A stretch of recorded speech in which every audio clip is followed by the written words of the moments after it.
간호사님들 사이에서 태움이라는 말 들어보셨나요? 최근 한 간호사님이 태움 피해 끝에 스스로 목숨을 끊었다는 뉴스가 또 나왔습니다. 이런 사건, 산재는 될까요? 병원과 보험사는 어디까지 책임을 져야 할까요? 오늘은 간호사 태움과 극단적인 선택을 사례로 산재보험, 근제보험, 그리고 상해사망보험에서는 법적으로는 어떻게 판단되는지 차근차근 풀어보도록 하겠습니다. 태움이라는 거는 영혼이 재가 될 때까지 태운다라는 표현에서 나온 간혹의 특유의 직장 내 괴롭힘 문화로 모욕, 욕설, 집단 따돌림, 그리고 과도한 업무 지시 등이 포함됩니다. 실제로 고 서지은 간호사님 사건에서 진상조사위원회는 동료들의 괴롭힘, 욕설, 부당한 업무 지시가 극단적 선택의 주요 원인이라고 판단을 했고, 근로복지공단은 이를 업무상 재해로 인정했습니다. 이처럼 태움은 단순 인간관계 문제가 아니라 업무상 사유로 발생한 정신질환과 그로 인한 자해, 사망으로 평가될 수 있는 법적 쟁점입니다. 산재보험법은 원칙적으로는 고의나 자해에 의한 사망을 업무상 재해로 보지는 않습니다.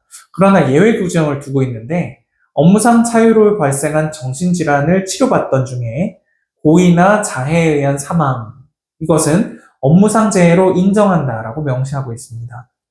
따라서 간호사가 태움 때문에 우울증, 적응장애 등 정신질환 진단을 받고 치료 중이었다면 그로 인한 극단적 선택은 산재로 인정이 될 여지가 크다고 할 수 있습니다. 실무에서는 직장 내 괴롭힘이나 태움, 이런 자살 사이의 인과관계를 입증하는 것이 핵심입니다. 괴롭힘, 욕설, 부당한 업무 지시 관련 진술서나 카톡, 문자, 기록, 이런 병원 차원의 진상조사 보고서나 직장 내 괴롭힘 조사 결과, 정신과 진단서, 치료 기록, 유서, 메모 등등 이 자료들을 종합해서 업무상 정신질환이 그로 인한 자해, 사망으로 이어졌다라는 그런 구조를 만들어야 인정이 되는 것입니다.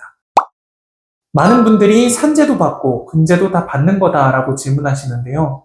법리 구조를 간단히 말씀드리면 사업주는 근로자의 업무상 재해에 대해서 손해배상 책임을 지고 그중 산재 보상에 해당하는 부분은 근로복지공단이, 그 초과분에 대해서는 근제보험사가 보험금을 지급하는 구조입니다. 즉 간호사 태움으로 인한 극단적 선택 사건에서도 산재보험으로 1차적인 급여가 나가고 근제보험은 그 밖의 위자료, 일실수입 등 민사상 추가 손해에 대해서 책임을 지는 셈입니다. 다음 질문. 그럼 개인의 상해나 사망보험을 받을 수 있나요? 라는 건데요.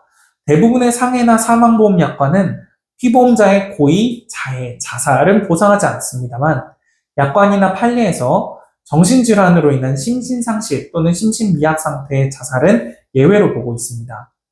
태움으로 인해서 중증우울증 등의 정신질환이 발생했고 판단 능력이 현저히 저하된 상태에서 극단적인 선택을 한 것이라면 단순히 자살 면책이 아니라 질병으로 인한 사망 또는 예외적인 보상 가능성을 주장할 수 있습니다.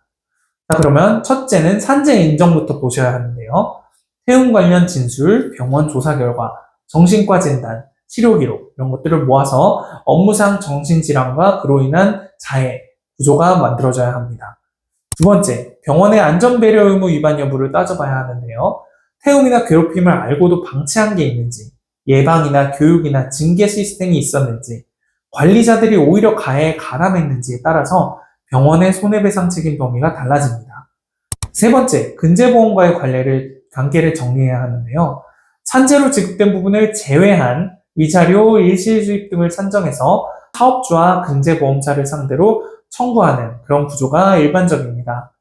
네 번째로, 개인의 상해 사망보험은 약관을 꼭 확인하셔야 하는데요. 자살 면책 조항이 어떻게 되어 있는지, 정신질환, 심신미약 관련 예외가 있는지, 의료기록으로 이를 입증할 수 있는지가 쟁점입니다. 정리하면 간호사 태움으로 인한 극단적 선택은 단순 자살로 끝나는 사건이 아니라 산재, 근제, 상해 사망보험이 모두 얽혀있는 복합적인 법률 문제입니다. 직장 내 괴롭힘과 정신질환, 그리고 자해 사이의 인과관계를 어떻게 입증하느냐, 여기에 따라서 산재 승인 여부, 그리고 손해배상, 보험금 수령 가능성이 완전히 달라지는데요. 현재 태움 피해로 어려움을 겪고 계시는 분이나 유족 입장에서 법적 대응을 준비하신다면 사건 초기부터 자료 확보와 법률 상담을 병행하시는 것이 좋습니다. 앞으로도 산재, 근재, 상해 사망보험과 관련된 실제 사례와 판례를 쉽게 풀어서 전해드리겠습니다. 궁금하신 점은 댓글이나 상담 링크로 남겨주시길 부탁드립니다. 감사합니다.